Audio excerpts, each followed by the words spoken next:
우리가 10계명 가운데 크게 두 개의 카테고리를 나눴지 않습니까? 1계명에서부터 4계명까지는 하나님을 향한 계명, 어떻게 하나님을 섬겨야 되느냐. 그 다음에 5계명에부터 10계명까지는 이제 사람과 이웃을 향한 계명이다. 이제 우리가 그렇게 크게 카테고리를 나눴습니다. 오늘은 제4계명에 해당되죠. 안식일을 기억하여 거룩하게 지키라. 사실 우리가 복음서를 읽어보면 예수님께서 그 유대 지도자들과 특별히 이제 종교 지도자들, 그 중에서도 뭐 바리새파 사람들, 뭐 율법학자들이라고 얘기할 수 있겠죠.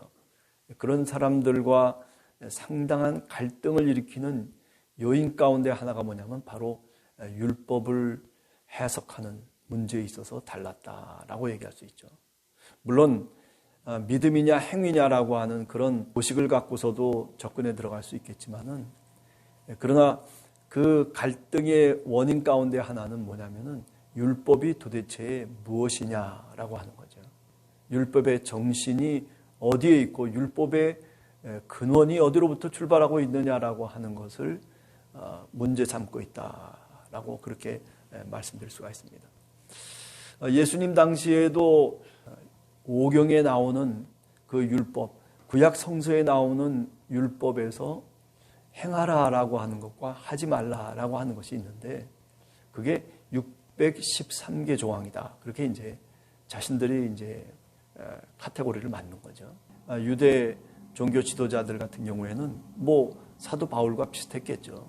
네, 율법을 지키려고 애를 쓰고, 그래서 율법을 지키는 사람들이 하나님 앞에 의롭다 여김을 받는. 그러다 보니까 어떻게 되냐면 이제 율법의 정신은 간 곳이 없고 율법을 지키는 것에만 모든 것들이 초점이 맞춰진 거죠. 그래서 사도 바울은 그 지킨다라고 하는 것을 행위의 어떤 모습이라고 이제 이해하고, 믿음이라고 하는 것, 하나님과 우리와의 관계라고 하는 이 마음의 문제가 사실은 희석될 수가 있다라고 하는 거죠. 그래서 이제 반대를 하면서 다르게 해석을 하고 있는 거죠. 자, 오늘 성경 말씀을 보면 안식일을 기억하여 거룩하게 지키라, 그렇게 얘기하고 있습니다. 네. 저는 이 구절을 이렇게 읽어보면서 기억한다라고 하는 말이 왜 여기 들어가 있을까? 그냥 단순하게 안식일을 거룩하게 지켜라, 그렇게 하면 율법 조항이 되는 거 아니겠어요? 그런데 기억해서라고 하는 말이, 사실 기억이라고 하는 것은 일종의 마음의 문제 아니겠습니까? 네. 그러니까 안식일을 기억한다라고 하는 건 단순하게 우리가 메모리, 이렇게 내가 생각하고 떠올린다라고 하는 그런 말도 되겠지만은, 그건 넘어서서의 의미가 사실은 있겠다라는 생각을 하는 거죠. 우리가 신명기 6장에 나오는 것처럼 너희들이 정말 하나님을 경외하되 마음과 뜻과 정성을 다해서 내 하나님 여호와를 경외하라, 섬기라, 그렇게 얘기하고 있거든요. 안식일의 정신과 그 안식일의 근본적인 마음의 뿌리가 뭔지를 오늘 이 기억한다라고 하는 말 속에 한번 그 의미를 되새겨볼 수 있겠다라고 생각을 합니다. 자, 그 다음에 또 한 가지는 뭐냐면 9절에 보면 엿새 동안은 힘써 내 모든 일을 행하라, 그렇게 얘기하고 있어요. 저는 이 9절의 말씀도 굉장히 중요하다 생각해요. 네. 안식일의 계명이라고 하는 것은 안식일을 지켜라 라고 하는 그 명령도 있지만은, 그러나 또 다른 명령도 있어요. 어떤 명령이에요? 바로 엿새 동안은 힘써서 내 모든 일을 행하라는 거예요. 네. 부지런히 엿새 동안은 그렇게 힘써서 살으라는 거예요. 노동을 하라는 거예요. 수고하라는 거예요.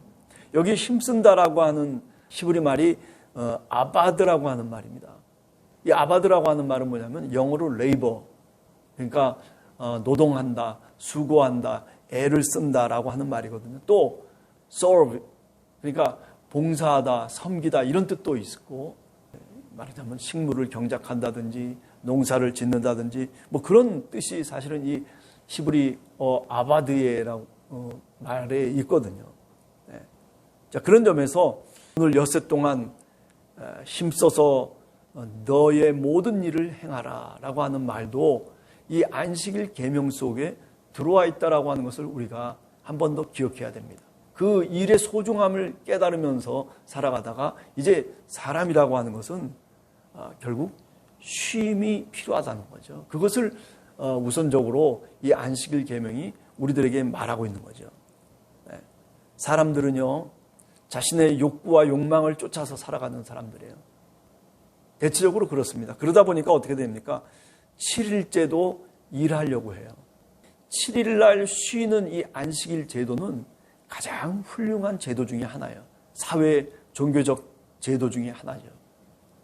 사실 예수님 당시라든지 아니면은 고대 세계 속에서 이 7일날 아무것도 안 하고 쉬는 것, 휴식하는 것, 이런 제도가 정착된 데가 아무 데도 없었어요. 다 어떻게 해요? 그냥 열심히 일하는 거예요. 그죠? 그러니까 일과 쉼이라고 하는 개념이 이 성경을 통해서, 특별히 안식일 계명을 통해서 이제 인류 역사 속에 자리 잡게 됐다라고 하는 거죠. 그게 얼마나 다행이고 또 그것이 얼마나 우리 인류 역사의 문화에 또 중대한 영향을 미쳤는가라고 하는 것을 우리가 알 수가 있죠. 네. 그죠? 로마 시대 때만 하더라도, 예수님 당시만 하더라도 그 로마 지역, 그리스 전 지역에서 무슨 7일 개념이 있습니까? 그때 쉬어야 된다라고 하는 개념이 있어요? 없어요. 다 그저 열심히 일하는 것 뿐이에요. 우리가 잘 알듯이 이 출애굽기의 출발점이 어디입니까? 애굽에서 400년 동안, 그저 430년 동안 노예살이를 하면서 쉬지 못하고 그저 힘써 일만 했어요. 그런데 신명기 우리가 5장 같은데 이렇게 보면 바로 이 안식일 정신이라고 하는 게 뭐냐 하면은 여호와 하나님께서 그들을 구원해냈다는 거죠. 안식일을 지켜야 되는 그 이유가 구원 사건에 있다는 거죠. 출애굽 사건에 있다는 거죠. 그게 이제 신명기가 얘기하고 있는 이 안식일 정신이에요. 그러니까 출애굽기가 얘기하고 있는 것과 조금 다르죠. 그 보는 각도가 좀 신명기는 다릅니다. 그러나 우리가 신명기에서 얘기하고 있는 것도 충분히 우리가 분명히 기억해야 되는 내용 가운데 하나인 거죠. 그러니까 어떻게 보면 이 안식일이라고 하는 이 문제는 단지 지켜야 되는 문제가 아니라 사실은 우리가 기억해야 될 문제들이에요. 하나님이 이스라엘 민족을 저 애굽 땅에서 노예 생활을 할 때 그때 쉬지 못하고 늘 일만 하고 있었던 하비루의 족속들, 그러나 하나님이 그들을 이끌어내셔서 그 애굽 땅에서 다시 끄집어내셔서 이제 쉴 수 있는 공간과 시간을 하나님께서 주셨다는 거죠. 그게 바로 구원의 시간이고 그게 바로 하나님이 이스라엘에게 은총과 은혜를 베푼 시간이죠. 그러니까 안식일이라고 하는 것은 단순히 의무적 조항이 아니라 그렇죠? 하나님을 쫓아가며 하나님을 믿는 이스라엘 민족에게는 이거는 구원의 증거를 스스로 확인하는 날이죠. 그런데도 불구하고 사람들은 그저 자신의 욕망을 쫓아서 일에만 몰두하려고 할 때가 많아요. 오늘날도 마찬가지입니다. 그죠? 사실은 쉬어야 될 때 쉬어야 되거든요. 그런데 일이 밀렸어요. 일이 너무 많아요. 이 핑계 저 핑계 대면서 그러면서 어떻게 일할 수밖에 없는 상황으로 자기를 몰아가는 거죠. 우리가 예수님의 비유 가운데 그런 게 있잖아요. 잔치를 벌리고 종에게 얘기를 합니다. 자, 밖에 나가서 사람들을 끌고 와서 그래서 이 잔치상에 참여하도록 사람들을 초빙하라고 그래요. 그래서 사람들을 초빙하는데 그런데 사람들이 그렇게 초빙에 응하질 않아요. 참. 나는 결혼했다. 나는 어디 농사를 지으러 내가 가야 되겠다. 나는 또 무슨 뭐를 어떻게 매매하러 가야 된다. 내가 어떻다 저쩌다. 그러면서 정말 초빙받은 사람들, 초대받은 사람들은 응하려고 하질 않는 거예요. 그래서 어떻게 합니까? 길거리에 지나가는 사람 아무나 붙들고 그리고 이 잔치에 참여하도록 해라. 그래서 그 종이 밖에 나가서 길거리에 지나가는 나그네, 길거리에 지나가는 이름 모를 초대받지도 않았던 그 많은 사람들을 다시 이 잔치의 자리에 참여하도록 한다. 그게 물론 당시 유대인들과 이방인들을 떼어서 예수님께서 말씀하신 비유의 말씀이지만은, 그러나 오늘 생각을 해보면 인간이라고 하는 게 그런 속성을 갖고 있다는 거예요. 네. 그죠? 하나님이 초대를 하고 있어요. 어디로 초대하는 겁니까? 안식일로 초대하고 있어요. 쉼으로 초대하고 있어요. 마가복음 2장 27절에 보면은 또 이르시되 안식일이 사람을 위하여 있는 것이요 사람이 안식일을 위하여 있는 것이 결코 아니다. 그렇게 우리 주님께서 말씀을 하시잖아요. 예수님에게 안식일이라고 하는 것은 결국 누구를 위해서 있는 거냐, 무엇을 목적으로 하고 있는 거냐 하면 사람을 위해서 있는 거라는 거예요. 그런데 이게 거꾸로 뒤집어진 거예요. 주객이 바뀌어져 버린 거예요. 네? 안식일이 사람을 위해서 있는데 그게 출발점인데, 그게 율법의 뿌리인데, 그런데 어떤 식으로 바뀌어졌냐면 이제는 사람이 안식일을 위하여 살아가는 것이 돼버린 거예요. 안식일은 뭐예요? 사람을 위한 안식이래요. 이스라엘 백성들이 정말 구원받은 것을 감격하고 감동하고, 그래서 마음에 우러나와서, 그래서 하나님을 증거하고 하나님을 예배하는 시간, 그 구원의 즐거움을 서로 나누는 시간이 뭐냐면은 바로 이 안식일의 정신이라는 거죠. 그렇죠? 사람은 쉼이 있어야 하는 존재입니다. 하나님이 그렇게 우리 인간을 창조해 주셨어요. 생각해 보세요. 창세기의 창조 이야기를 우리가 가만히 보면 쉼이라고 하는 것이 창조의 사역 가운데 들어가 있는 거예요. 그래서 그 날을 창조하신 거예요. 그 날을 만드신 거예요. 안식일을 만드신 거예요. 왜? 사람에게, 인간에게 꼭 필요한 시간과 공간이기 때문에 그렇습니다. 오늘 현대 사회 속에서도 이런 쉼의 공간이 필요해요. 내가 가져야 될 자유의 시간, 자유의 공간이 필요한 거예요. 늘 핸드폰이나 보고 있고 늘 거기에 시달리면서, 전철 타고 가다 보면 사람들이 누구 봅니까? 누가 오든 상관없어요. 그저 핸드폰만 보고 있는 사람들이 수도 없이 많잖아요.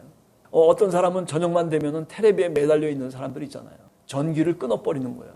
그리고 나만의 자유, 시간이 필요한 거예요. 인간에게는 그런 공간이 필요한 거예요. 예수님께서 왜 골방에 들어가서 은밀하게 보시는 하나님 기도하라고 왜 그럽니까? 다 끊어버리라는 거예요. 우리를 얽어매고 있는, 보이지 않는 많은 줄들이 있단 말이죠. 우리를 조종하고 우리의 그 생활과 활동을 나름대로 컨트롤하고 있는 수많은 끈들이 우리 뒤에 딱 있는데, 그것을 끊어버리고 골방에 들어가서 하나님만을 대면하라는 거죠. 그런 시간이, 그런 쉼의 시간이 인간에게는 필요한 거예요. 왜? 하나님이 그렇게 인간을 창조하셨기 때문에 그렇단 말이죠. 이게 제 말이 아니라 아우구스티누스의 말이죠. 그렇죠? 하나님은 그렇게 하나님이 인간을 만드셨어요. 그렇기 때문에 인간이 하나님을 찾지 않으면 어떻게 된다는 거예요? 쉼이 없는 거예요. 그러니까 그 쉼을 대신하려고 이것도 찾아보고 저것도 찾아보고 별의별 것들을 다 내가 붙잡고 살아가려고 하죠. 근데 그게 쉼이 있느냐? 쉼이 그 속에 없는 거예요. 돈을 찾아도 그 속에 쉼이 있습니까? 없어요. 내가 지위가 높고 권세가 있고 권위가 있고 힘이 있어도 쉼이 있습니까? 쉼이 없어요. 여러분 잘 아시잖아요. 저 국회의사당을 한번 보세요. 권력을 잡고 있었던 사람들, 또 권력을 잡고 현재도 살아가는 사람들의 그 모습을 보면 쉼이 있습니까? 없어요. 늘 경쟁하고 싸우고 서로 윽박지르고 서로 이렇게 저렇게 얼마나 수많은 갈등 속에서 살아가면, 쉼이라고 하는 것이 있어야 됨에도 불구하고 하나님이 그렇게 인간을 만들었음에도 불구하고 인간은 쉬지 않겠다는 거예요. 11절에 보면, 왜냐하면 6날들을 여호와 하나님께서 만드셨고 그리고 7째 날에 쉬었기 때문이다. 그러므로 여호와가 안식일을 만들어서 축복하시고 그리고 거룩히 했다라고 11절에 분명하게 말하고 있습니다. 그렇죠?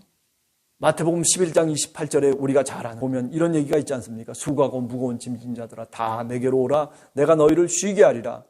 나는 마음이 온유하고 겸손하니 나의 멍에를 메고 내게 배우라. 그리하면 너희 무엇이 마음이 쉼을 얻을 것이다. 사람에게 정말 중요한 거는요, 마음의 쉼이에요. 쉼을 다른 말로 바꾸면요, 진정한 자유를 의미하는 거예요. 하나님은 우리에게 진정한 자유를 주시기를 원하시고 계십니다. 이 자유는 평안이고, 이 자유는 우리에게 쉼을 가져다 주고, 이 자유는 우리를 안식으로 이끕니다. 세속적인 자유는 그런 게 아니죠. 세속적인 자유는 그저 쟁취하고, 그리고 그 자유를 통해서 방종하고 자기의 쾌락을 위해서 살아가는 그런 모습들로 나타나는 경우들이 얼마나 많은지 모릅니다. 그 쉼은 예배의 공간이 되어야 되고, 그리고 그 쉼은 예배의 시간이죠. 왜? 하나님이 함께 하시고 하나님이 우리 인간을 그렇게 창조했기 때문에. 그래서 예수 그리스도를 믿고 하나님 앞에 나오면 우리 마음에 지금 마태복음 11장 29절의 말씀처럼 쉼을 얻게 됩니다. 사람이 신앙생활을 해도 이렇게 얼굴을 보면, 또 행동을 보면 편안하게 살지를 못해요. 우리 함께하는 교회 성도들도 마찬가지라고 생각해요. 늘 표정을 보면 긴장해 있는 거예요. 정말 교회에 나와서 예배를 드리면서 세상 속에서 갈등하면서 경쟁의 정글 속에서 살아가다가 그래도 우리가 쉼을 얻어야 되잖아요.